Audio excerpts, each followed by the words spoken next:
Всем привет! Какой-то странный неадекватный чувак на перекрестке Холмогорова и Удмуртская, получается, ходит то ли пьяный, то ли под чем-то, создает аварийную ситуацию. Сейчас поближе покажу.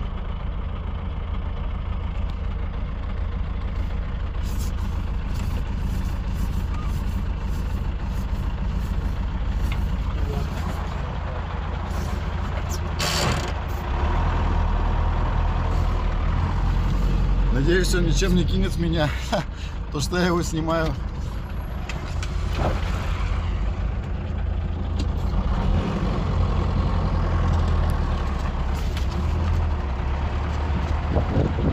Домой идите, дядя! Домой иди! Кажется, он меня нахуй послал.